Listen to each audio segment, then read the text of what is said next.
You have to come to believe that underpaying people, overworking people, giving them no flexibility, creating an environment where they don't experience belonging, working for a toxic boss. You have to believe that these things are a violation, that they have no place, that they are wrong in a way that violates our own humanity. You're listening to episode 21 of the Happy Space podcast, and today we're exploring how to ignite commitment and retain talent with speaker and author Joe Mull.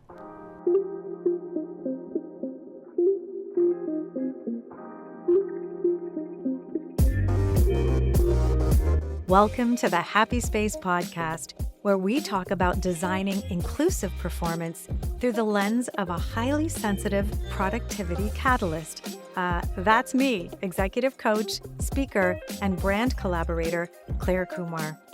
Join conversations with authors, culture shapers, space designers, and creators of products, services, and customer experience as we highlight astonishing contributions tempting a more tender world. We know that diversity leads to richer results, so let's accept that productivity is personal and commit to designing with respect for humanity. I aim to leave you with ideas to better support your family, colleagues, customers, community, and not least of all, yourself. For everyone, including you, deserves a happy space. You know, I was impressed by Joe Mull the very first time we met. It was at a speaking community event a few years ago. And ever since, I've followed not only his professional journey, but also what's going on personally. And I was so excited when I learned he had been, starting to work on a new book. And when it came out, and it was coming out, it's just being launched now, I was very excited to have Joe spend some time with me in conversation. He's somebody who advocates for humanity. And while he's exploring this essential ingredient of commitment, employee commitment in the workplace. And so he's got an approach and a very thought through framework to really deliver that. It's so exciting. His new book is called Employalty: How to Ignite Commitment and Keep Top Talent in the New Age of Work. It's really a book for our times and for leaders who are bravely willing to really look at what they need to do. Joe also hosts the popular Boss Better Now podcast. I love that name, Boss Better Now. It was recently named by SHRM, SHRM, that's the in the US, the HR Association, a can't miss show for leaders, along with podcasts from Brene Brown and Harvard Business Review. It's that good. We talked about the desire for trust and control that leaders experience, about the prevalence of making decisions around the rare bad apple. And we even talk about how rare that is. And we dig into the ingredients required for employee commitment. So Joel will bring to life the framework that he's designed. I really hope you enjoy this conversation as much as I did. And if you can think of a leader who will benefit from the reflection that Joe invites, that stepping into curiosity and courage, then please share this interview. Enjoy.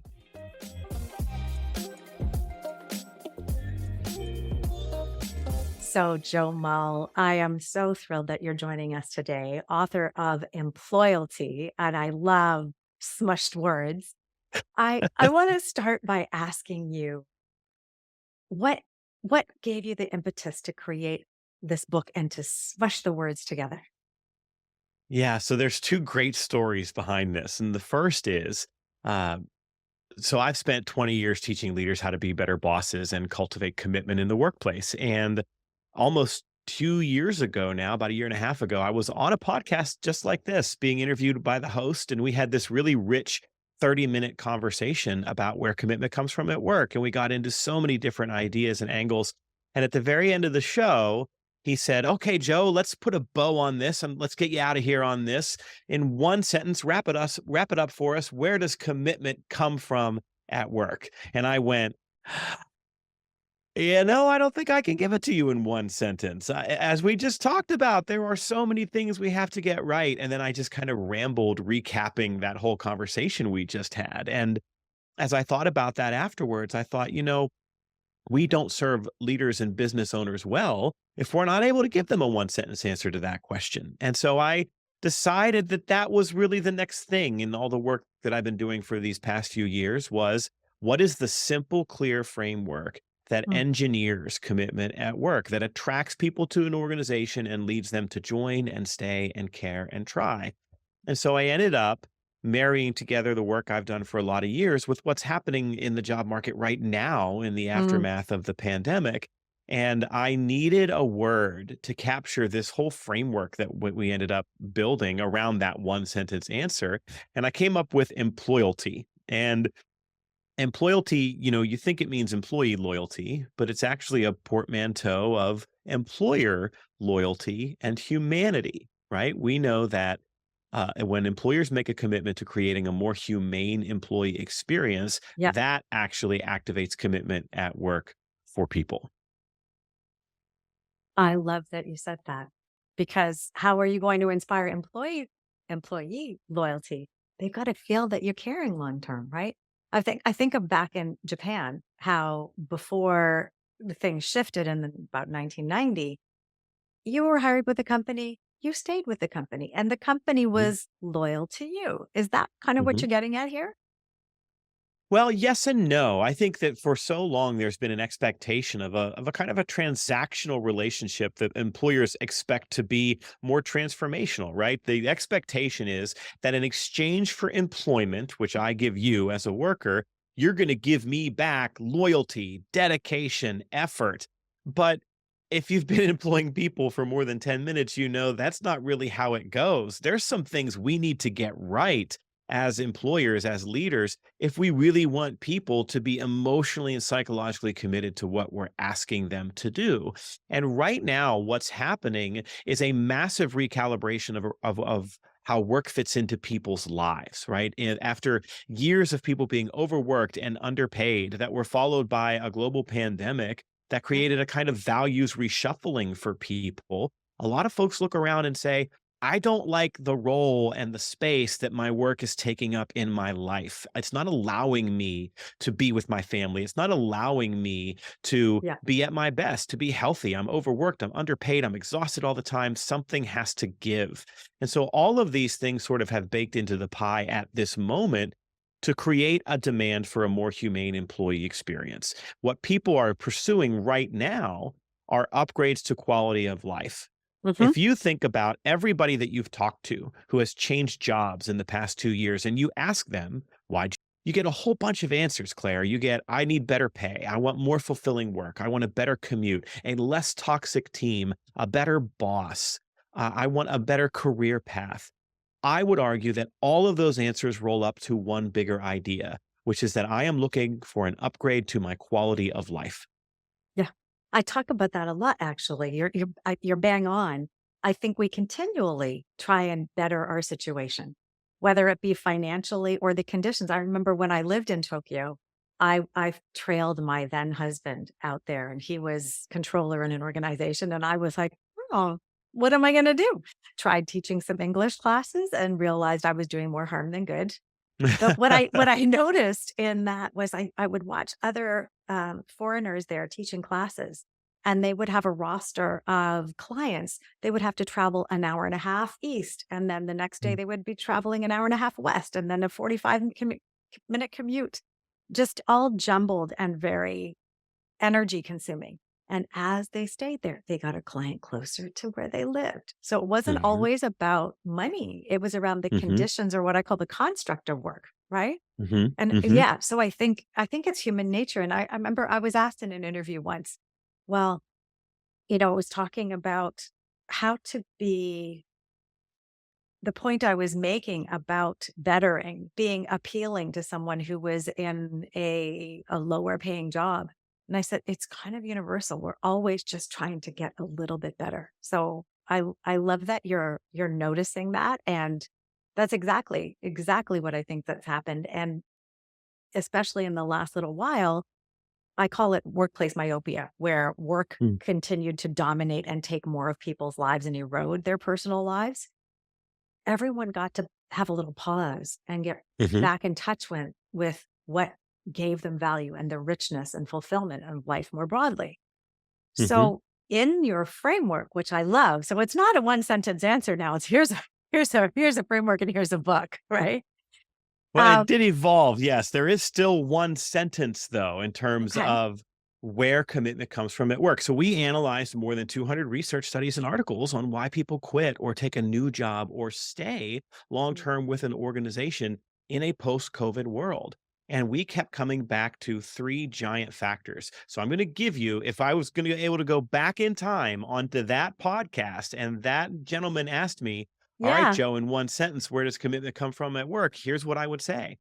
Today's episode of the Happy Space podcast is sponsored by ClareKumar.com. With sensitivity, curiosity, and courage, I serve three groups asking the tough questions that lead to meaningful answers. Number one, I coach ambitious leaders to design for well-being and achieve next-level work-life integration. Number two, I mic drop thought bombs. That's bombs as in BALMS in keynotes and workshops, helping organizations achieve the business imperative that is inclusivity. And three, I collaborate with brands concerned with respect for well-being on product design, marketing, and PR. If any of this piqued your interest, come find me at clarekumar.com. I'd love to speak with you. Designing inclusive performance together will lead to the richest results. Commitment and retention appear when employees are in their ideal job doing meaningful work for a great boss. And now Mm-hmm. these are the three factors, these are the three areas of the employee experience where if I'm an employer and I am winning in these three areas, I am not struggling to attract and retain people. And I have people on my team who are highly engaged and committed. And each of these, we call it a framework now because each of these three ideas has dimensions to it, right? Mm, So ideal job is about compensation, flexibility, and workload. When mm, my compensation, my workload, and a certain amount of flexibility are right in my job, that's my ideal job. It fits into my life like a puzzle piece snapping into place. That second yeah. factor is meaningful work, which comes from purpose, strengths, and belonging. Mm-hmm. When I believe my work matters, when it aligns with my gifts, and when I'm a part of a team that I'm accepted and celebrated on, that work is meaningful. And Yeah. then the third factor is great boss. And while there's dozens of things that leaders have to get right in order for someone to call them a great boss, we think the most important are trust, coaching, and advocacy. So that's the framework, Claire. That's the sort of Venn diagram of putting it all together to actually create commitment. And that's how Yeah. you create a destination workplace. I love it. So just unpacking that ideal job, meaningful work, great boss. What I was listening for, and I'm glad was in there, was the point about flexibility. Hmm. Because this whole construct of making what's an ideal job, it's not just the task, it's this whole construct or architecture around work. And it's I couldn't achieve that in my corporate experience in the last role. I did not and was not able to lobby for design, petition, like I was not able to secure the flexibility that I need. And that was the cue for my eventual departure from that work. And I'm curious if we could dig into that aspect a little bit from your perspective. Yeah. Is from a leadership perspective, I'm talking a lot about designing inclusive performance. Hmm. What are you noticing in terms of the appetite for flexibility from a leadership perspective? There's still a lot of resistance to it because a lot of leaders haven't figured out how to do it yet. And a lot of leaders and business owners relegate the concept of flexibility to simply be about working from home. Mhm. So, flexibility is the number one most requested workplace benefit in the world, according to SHRM, right? The Yeah. Society for Human Resource Management. And what we have to help leaders and business owners understand is that working from home is just one kind of flexibility, Hmm. right? Work flexibility really is a quest for more influence or autonomy around when, where, and how I work. And Hmm. so when I speak at conferences, when I do workshops with organizations, and we get into that flexibility dimension of employalty, I ask people to start thinking about where can you give some power back to people to make some choices around how and where and when they work? So maybe that's not working from home. There are some jobs where working from home just isn't possible, like Hmm. flight attendant, right? There's just some things that you've got to be on site, but maybe I have some autonomy and some influence around when I work or for how long I work or where I work or who I work with or the kind of work that I do or the cadence of the schedule that I take on or the particular days of the week where I do certain kinds of work. And this is not something where you have to completely turn over control of your operations to the whims of people. It's just inviting them to be a part of a conversation about, hey, if you could change something about when, where, and how you work, what would that be? And if we Mm, can give that to you, we actually start to ignite some more commitment and some more loyalty. 100%. So that speaks to that coaching mindset, that curiosity, which has to be part of leadership. But you Hmm. mentioned turnover control in that last description, right? And I read a lot of articles that say it's leadership, it's a trust issue. It's a need for control, it's a lack of trust. Is that what you say would be fueling the resistance here? Or what else do you think is behind it if it's not just that?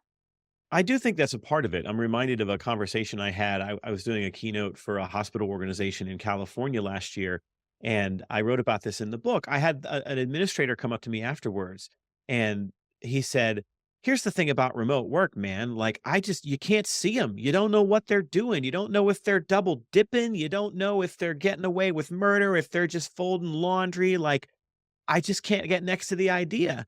And I said, "Well, those challenges have nothing to do with remote work. Those are issues of trust."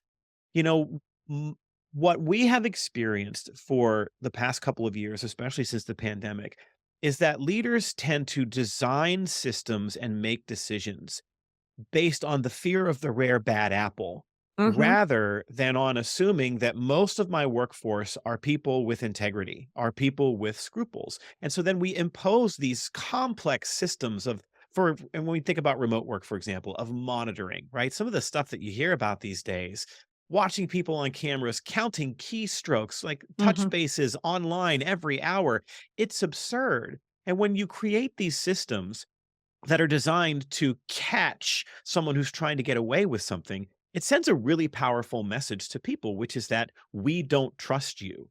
And when you Yeah. send that message to your people, it actually makes them less likely to care about the work and to give it all they've got because now I'm being treated as untrustworthy. I'm not necessarily being treated as a human being with integrity. And so I do think that trust is a big part of the resistance. Hmm. I agree with you. It's bringing up a memory. Right now, I've signed up to take a training that I'm very excited to take, and I just received access to the course materials last night. Looked at them and balked at it because Mm, all the way through the training materials, imagine a page with lots of text on it, some drawings and whatnot, and underneath, all the way through, in numerous lines on an angle, proprietary trademark information and my uh, email address all the way through in multiple lines. I, as a highly sensitive person, freaked out. I'm like, I can't take this course if this is the way huh, materials are. yeah. And you've told me you don't trust me. You've told me you've communicated not just, with a copyright notice, which should suffice and you have legal Mhm. remedies, but this obliteration of the content. I was like, wow. So I'm following up on And I that. think a But lot of leaders end up, the people in their charge, they're paying for the sins of the people who have come before, right? So if I'm a mhm. leader who has gotten burned, right, where maybe I did have someone who acted unethically, then I am going to be much more likely to impose those kinds of systems. I'm going to be much more likely to Well, watermark all of my training stuff. yeah. But at the same time, we Yeah. have to not give that rare bad apple the power to change how we show up for everybody else who is there with the right intentions or the right ethics. Well, I'm happy. I think of the travel requirement to have 100 milliliter liquids, right? London Hmm. Airport is finally allowing 2 liters now.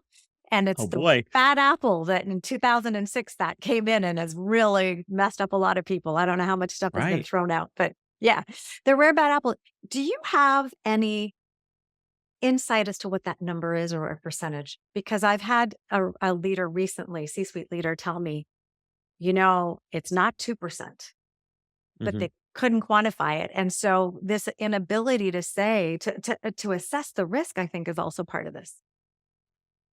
So, in terms of the rare bad apple, where my head goes first in terms of data is what we know about engagement in the workplace. Mhm. And Much of the research says that somewhere between 6 and 16% of the workforce would be considered actively disengaged, right? Hmm. This is where people are acting out their unhappiness at work. These are people who are toxic to the workplace. Yes. And when we look at organizations where you have someone who, they pull the new hire aside and they say, "Let me tell you how things really work around here." They're the person who is undermining. They're the person who is just going out of their way, maybe even to sabotage performance.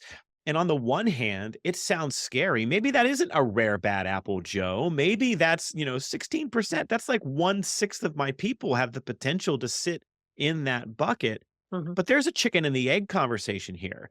Because when you create an environment where people experience trust, when you create an environment where people get their ideal job doing meaningful work for a great boss, you dramatically lower the chances that you're going to trigger active disengagement in a person. And so you've got to almost trust first in order to eventually get to a place where your organization cultivates that higher level of commitment and integrity among people. So, are you implying leaders need to be brave here?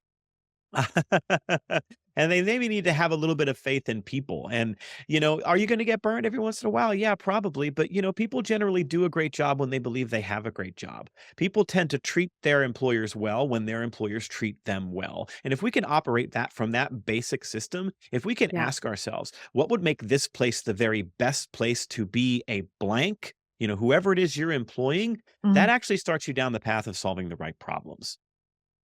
I love that. That's a beautiful line. People that do a great job if they have a great job. Reminds me of my first big corporate job, and my dad Mm, was ill, and he actually was fighting cancer and then fell out of remission. And I had a very emotional moment at work. And my boss mm. at that time saw me very visibly upset, sat down beside me and said, Claire, you don't want to let this ruin your career. When my dad died, I took 3 days off. Mm. And I was silent, didn't know where to put that. My next boss was, um, and my dad unfortunately progressed to be in ICU, and I needed some time. And he's like, Claire, take whatever time you need. Mhm. Who do you think was modeling employalty in that Yeah. moment? Right? It's like, oh, the trust was there. You can't work when you're, 23 years old and you're about to lose your dad. It's Mhm. barely possible, right? So, Well, yeah. and you're speaking to really what's a big part of the root cause of so much job switching in the past decade and a half, which is the dehumanization of workers, right? And there's a whole chapter in the book where we found all of this research around how the farther down the path you go of treating people like a commodity and Mhm. only interacting with them around the ways in which they function as a member of your organization, right? If we only interact with people around the tasks and duties of their jobs, we've Mhm. actually dehumanized them and we've created suffering at work that actually people are moving away from now. So, one of the arguments of creating an environment where people will be loyal and give it all they've got is creating that more humane employee experience. So, I always use examples very much like in line with what you just described. When people experience personal tragedy or difficulty, is the first conversation we have with them about the work? Because if that's the case, that's a problem. But Yeah. even things, Claire, like, when we don't tell people what their schedule is next week Yep. until this week, that's inhumane. How am I supposed to live a life outside of work if I don't know when I need to be at work? Or Yeah. jobs where people are required to stand the entire time, or they are expected to ask to use the bathroom at certain times. I'm thinking of the older woman who works at a grocery store, right? I'm not going to Mhm. stop buying cereal at your grocery store because the grandma checking out the groceries is sitting on a stool. It's absurd. Right. And a lot of Right. these cruelties are reserved for people at the bottom half of the socioeconomic ladder. Yes. You're not going to ask an accountant to ask for permission to go to the bathroom or tell them that they need to stand all day while doing their work. And so there are inhumanities that have become a part of the systems and the processes that we're used to at work that are actually driving people away from work. 100%. I said recently in a meeting that it's actually inhumane to expect someone to sit for 8 hours a day, 8+ hours a day. I'm Right. thinking of all my accounting clients out there right now who are in busy season, working Hmm. 6 or more days a week. and most of them sitting in a chair for that entire time. I'm like, Yep. really? It's not okay. It's not okay.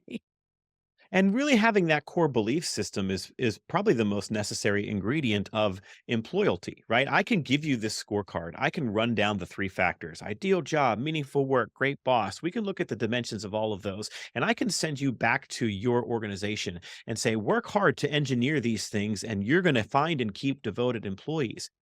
But until you believe that the absence of those things is inhumane, change is not going to happen. You Yeah. have to come to believe that underpaying people, overworking people, giving them no flexibility, creating an environment where they don't experience belonging, working for a toxic boss, you have to believe that these things are a violation, that they have no place, that they are wrong in a way that violates our own humanity. Only then does change start to happen. 100%. How did you come to be this advocate? I mean, I interviewed Tom Peters Mm, recently, 45 years of advocating for this. I've been talking about things like this for 30 years, now more formally on stages like you, but yeah. what was your journey to come to this place advocating for humanity? I am a bit of an academic. I have always been fascinated by what makes people tick. I've always Yeah. sort of nerded out a little bit around the social science research Yeah. around, intrinsic versus extrinsic motivation and and understanding that motivation isn't something you do to someone. It's something that they experience when the conditions are right. And when you actually spend time reading these really smart people who again and again have studied and worked to understand what activates people at work, what gets people to move from "I have to do this" to "I want to do this." Hmm. You actually get a whole list of conditions, and these are the things that we're talking about, and so, yes, I am advocating on behalf of employees everywhere and talking about a more humane employee experience. It sounds squishy, right? It sounds soft, but an argument can be made that this is not an altruistic thing. This is a business imperative. There are Uh-huh. capitalistic reasons to invest in a more humane employee experience. And so I suppose, Claire, I came to it through the lens of what aren't leaders doing that I need to teach them based on the science. Hmm. Oh, this is why I love you, Joe. I mean, my degree is biology. So I come at it from the human physiology, human psychology piece of it Yeah. too. So to say, how can you disrespect human animals? I mean, Hmm. I learn a lot from my cats, right? I look at my cats. They have a mixture activities in one day. They do not sit in the same place for 8 hours Hmm. and then decide to move. Right? I'm Yeah. like, we're human animals. We need this Yep. kind of level of understanding and design for human experience. And I think it's twofold. I'm seeing an opportunity twofold. Number one is leaders have to design for inclusivity and all the things you're talking about to build that engagement and Hmm. loyalty. Employees also have a responsibility to be self-aware and self-manage. And Hmm. if we have this top down and bottom up approach, if we can meet in the middle with all that goodness, we'll be unstoppable. But Absolutely. we have a lot of people that are burning out because of hustle culture and a Hmm. compulsion to keep just serving and pleasing and, deprioritizing self and not being in touch with, how important sleep is, all of that kind of thing. What are you noticing that employees need to take responsibility for in this? You're you're catching me, just a few days after I had to let somebody go, and so my answer to that question is really colored through the lens of that experience, and I always joke that as someone who teaches leaders how to be better bosses, I can always count on the universe to send me a consistent and steady stream of experiences as a leader in my own business that remind me of, keeping my finger on the pulse of what people deal with every day. Yep. I think employees have a responsibility to understand that businesses, organizations do have a responsibility to their shareholders, to their stakeholders, and that some businesses, believe it or not, are in business to make money. And so there is a kind of meeting in the middle that often needs to happen when creating some of the conditions that we're talking about. Let's use remote work as an example, because there's all this friction taking place right now Mhm. between organizations who are mandating a full-time return to work and employees who are saying, no way, like we've proven we can do this in a Mhm. different way. I'm not giving up all of the new benefits that I'm enjoying in my life because I don't have to commute or I get to work from home. And let's be honest, there are absolutely a host of benefits that organizations get when people gather. They're related to innovation, to communication, to creativity, to camaraderie. And so it's completely reasonable that leaders want to make sure they're enjoying those benefits and engineer them for the organization. At the same time, employees who just push back and say, nope, I will not go back to a full time engagement are probably limiting their opportunities. So when I advise organizations on how to navigate some of this friction around remote work, truly the hybrid model is the way to go. It's recognizing that we do need to gather from time to time. There are benefits to it, but also, that horse has left the barn. You cannot tell people that they can't work remotely anymore when you mandated that they do it and do it successfully in order to keep Mhm. your company afloat. And Mm. now they can see the benefits from it. So there does need to be a willingness on the part of employees to, from time to time and in certain places, find compromise. Agreed. Agreed. I have a hashtag I use sometimes. You can't unsee, right? You can't Right, unsee the fullness of life as an employee. You can't see as a leader that your employees have proven this works, right? So right. we can't deny that. I loved the benefits you outlined in terms of coming to work, creativity, camaraderie in particular. Hmm. Hmm. One thing that I'm struggling with is I hear everybody talk about, well, almost everybody, days at work. And I wish Hmm. there could be more nuanced. I wish there could be meetings or appointments at work. You're going in Hmm. for specific things, which I hope have both content and collaboration and task focus, but this building of relationship, this camaraderie, if you will, that's and connection that's so important. What Hmm. are you sensing? What are you noticing around the intent to weave in connection into work experience? I'm hearing more about mandated days and people will figure it out per team, but I'm not hearing a lot about, oh, we're going to make sure everybody has like Thursday as lunch today and everybody's coming in because we're going to have communal time together. Right. And I think the reason that we're probably not hearing about it is because people are drowning in work and we don't have time. Those things feel like a luxury, right? Especially if I'm understaffed, if I'm struggling to fill positions. I Yeah. used to have 5 people here at the front desk in the Yeah. local primary care clinic, and now I've got two, and the phone's constantly ringing. Turning things off so that they can catch their breath for an hour feels completely out of reach, even though we know from a performance perspective it's going to be completely necessary for those two folks at the front desk. At the same time, though, Claire, I can't tell you how many conversations I've had with leaders who have said, we are missing out on connection, Hmm. especially when I've got remote workers, or especially when I've got some of my team on site and some folks in some other locations, maybe scattered throughout the country. How do we nurture connection in a digital world is a huge question I think a lot of leaders are struggling with. And we write about that a little bit in the book, especially around belonging, right? Yeah. Because we know that feeling celebrated and accepted and included is a central ingredient. We know that people will turn down a higher paying job offer because, I just really like the people I work with. Yep. And we've seen that consistently for years. That's not a new thing. And so the folks who are having the most success around navigating that are the folks who are recognizing that even though we're drowning in work, we still need to make time and space for that. And they're being creative in finding ways to do it that don't take a lot of time. It's a fun icebreaker question for 10 minutes at the beginning of the meeting. It's Yeah. grabbing a snack and bringing it in for everybody. It's making a point at least once or twice a year for those folks who are scattered around the country to fly them in and have a day or two together where only maybe 50% of that is work, but the rest of it is fun and laughing together because that all contributes to camaraderie. So important. I love that collective wisdom there, the advice to practical things to do to actually embed it in. I asked in one of my leadership workshops recently to a group of people, they're all in different different organizations. What's your approach to building in connection? And some people had zero strategy, and other people said, I weave it into everything that I do. It Mhm. reminds me of an interview I did with Julie Morgenstern, who's a productivity and parenting. She's giving some Yeah. parenting advice. And she said to parents, she said, 10 quality minutes with your kids with present time. If you do that every day, they will feel seen, they will feel heard. So I like your point that it doesn't have to be a massive, um, it's several days a week or focus things. No, it's embedded in.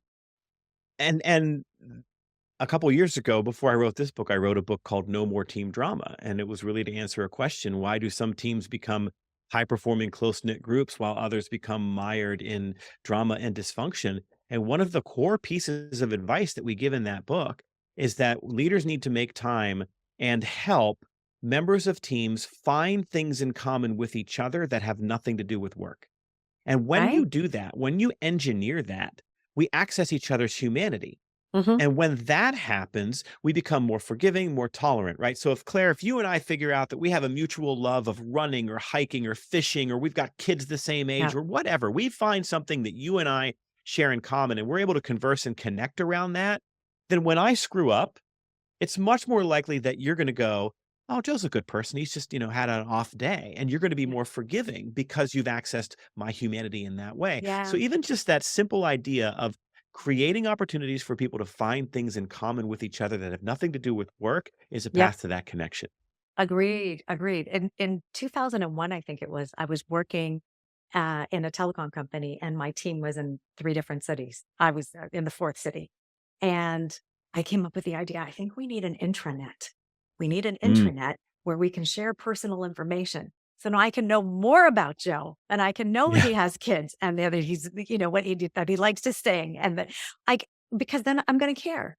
And Yeah. it's almost like it's you're building this fuller understanding of someone. So you actually care about them first as a human, and then you'll support them as a colleague, right? And this is something that has been studied for years. Social science researchers call it distance, right? The distance that we have Mm, from someone influences the degree to which we will modulate our behavior in their presence and the degree to which we are willing to be forgiving of them. If you think right. about comments on a Facebook post or on your local online newspaper, when we don't know anyone, there are no consequences for showing up as the worst version of ourselves. But when you start to connect with people and you find those things in common, you're Yes. actually creating an environment where you care a little bit more too about how that person sees you. And it Yeah. doesn't have to be really complex things. It doesn't have to be sophisticated team retreats. Even just giving people a chance to work together on something for 10 minutes can be Mhm. a game changer in terms of those relationships. Right? It's small. It's small, but Mhm. intentional actions to build that understanding of each other as people. Yep. Brilliant. Brilliant. I've one big question for you because Okay. my big concern, as I mentioned, is inclusivity in this mix. And organizations have DEI targets, they have initiatives. I am hearing very little about those initiatives in any conversation where it's, I want people back in the office. And there are Mhm. people who are disabled. There are people with caregiving responsibilities. There are people with temperaments who do not thrive in an open concept office environment, for example. What are you hearing about carrying both of the responsibilities and how DEI is it in the mix of discussion? I see them as two separate discussions, and it's like, oh yes, we have that over here, but I'm not sensing that they're really being fully woven together in the design of work. I think for the leaders and the organizations who are having the most success at attracting and keeping people, they are tuning in as much as they can to exactly what you've just described. And what I'm hearing is that it's really through the lens of understanding exclusion, understanding that exclusion is cancerous to an organization, Mhm. understanding that as soon as someone experiences exclusion, they're gone. They're mentally checking out and not leaving, or they have put up a flag. They're starting to look for new opportunities, and the likelihood of us retaining them or retaining their commitment Mhm. is incredibly low. So in the framework that we write about in the book, under that meaningful work factor, one of those dimensions is belonging. And when we talk about belonging, we talk about it across the spectrum of DEI. And Hmm. actually, the concept of belonging, of not just avoiding exclusion, but experiencing inclusion, Hmm. of being celebrated and appreciated for who I am, both the naturally occurring human differences that show themselves across our society, but also the contributions that I make to the team. And this has really evolved so much, and so much research has come out around belonging that that letter is actually being added to the acronym now. That's right. We're seeing organizations who are creating DEIB initiatives. And what it's doing, Claire, is it's sort of reverse engineering even greater attention to DEI in ways that I think people have known they needed to pay attention to, but maybe were surfacey for a while. And now they're saying, wow, I really need to think about the day to day lived experiences of my employees. And so, to your point about maybe a neurodiverse employee or someone with a disability who working from home actually makes it more possible for them to do great work, Yeah. these kinds of initiatives can and should spark the necessary curiosity that leaders need to better understand and to check their assumptions, right? If I'm a leader and I say, I want everybody back in the office because I think these Hmm. people are getting away with murder, if I can reach for some curiosity and I can Yeah. operate under the assumption that most people are good people, and if I can ask myself, okay, I've got a lot of people who would rather work from home, what would make a good person prefer that? And ask for that and advocate for that, I might Yeah. start coming up with some of these insights that even if people are afraid to tell me the truth, I might be able to uncover them on my own. Because let's be honest, one of the things that we've advised leaders to do for years is that if you wanted to know what your people wanted from you or what they aren't getting, you should ask them. But the truth is, A, not a lot of people know what it is that they're not getting and have the ability to articulate it. And Hmm. B, sometimes they're not comfortable saying it out loud. There's a power dynamic there at play. And so Yeah. I've sort of given you a wandering answer here a little bit, but when it comes to the DEI piece, I think we are continuing on a trajectory of people paying more and more attention to it because the data tells us that belonging is one of the top three reasons that people leave. Wow. Yeah. Yeah, I gave had a wonderful interview with Barbara Polk when I was hosting the NAPO podcast. And she said it's not just a moral imperative, it's a business imperative, which speaks like Yeah, you did to the beginning. Like this just as good business sense. But I feel I see it being dismissed or thought of as a second thought. So I like this connection that you're saying. As we focus on the need for connection, which leads to belonging, it's going to answer a lot of these questions. And your invitation yet again to think as a coach and hold on to mm, curiosity. right. If we stay in that place and check leadership bias for, the assumptions that may be there and stay curious, we can learn a lot about each other and make room for the various approaches and ways of working that will really see more people being able to contribute, which is my ultimate goal. Joe, I am just adored this conversation. I want to open it up to you to say, is there something that you're dying to share for the listeners here are people who are making change in the world around Right. inviting inclusive performance or want to learn how to do that better, or even bettering their own ability to cultivate sustainable performance. So those are the two kinds of listeners we have. Is there something that you'd want to add here that we haven't talked about? As I've written this book and I've been speaking around the idea of employalty, what has become sort of obvious to me is that there's been a bit of a mini crusade inside this conversation. And one of the mini crusades is that I don't ever want to hear anybody say again, no one wants to work anymore. So we've heard from so many employers and leaders, I need help finding good people. No one wants to work anymore. And it's just the most tired, biased generational trope in human history. We have proof of it. We found a researcher when we were doing the background for the book who found instances of this sentiment in North American newspapers going back 120 years. This is a favorite criticism of people that they levy at people younger than they are. And there's just no data to back it up, right? Right now, what is happening has nothing to do with work ethic. Right. The unemployment in the US is at record lows. There's only 3 months in the last 50 years where it's been lower than it is right now. And if you took every unemployed person in the United States today and gave them a job, there would still be 5 million unfilled jobs in the US tomorrow. So there is not this invisible mass of lazy people who have decided to just sit this one out. So what I tell audiences is we need to shift our mindset. There is no staffing shortage. There's a great jobs shortage.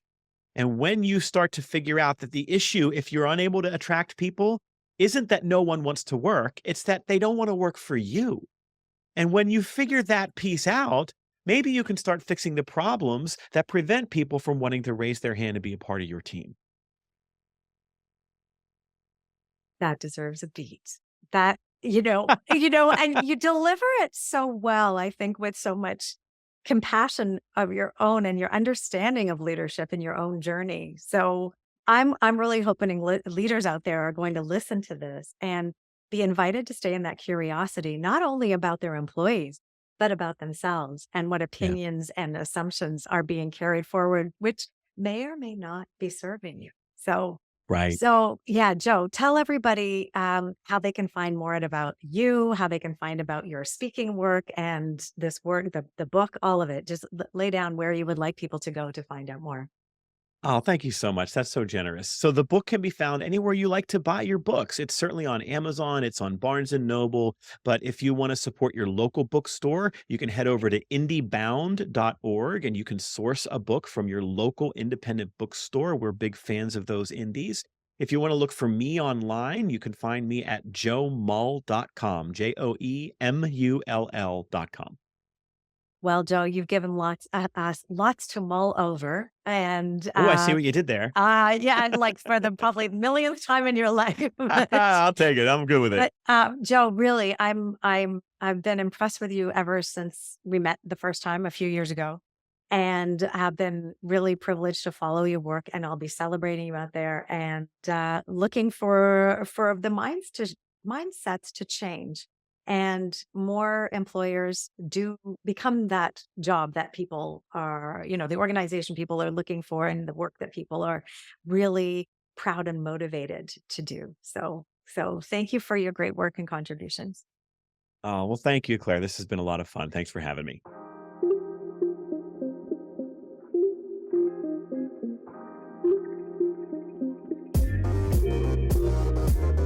Thank you so much for listening. You can find all of the Happy Space podcast episodes over at happyspacepod.com. That is also where you'll find a link to our online community. Please leave a review over at Apple Podcasts, Spotify, or wherever you tune in. And if you liked what you heard, please share. After all, doesn't everyone deserve a happy space?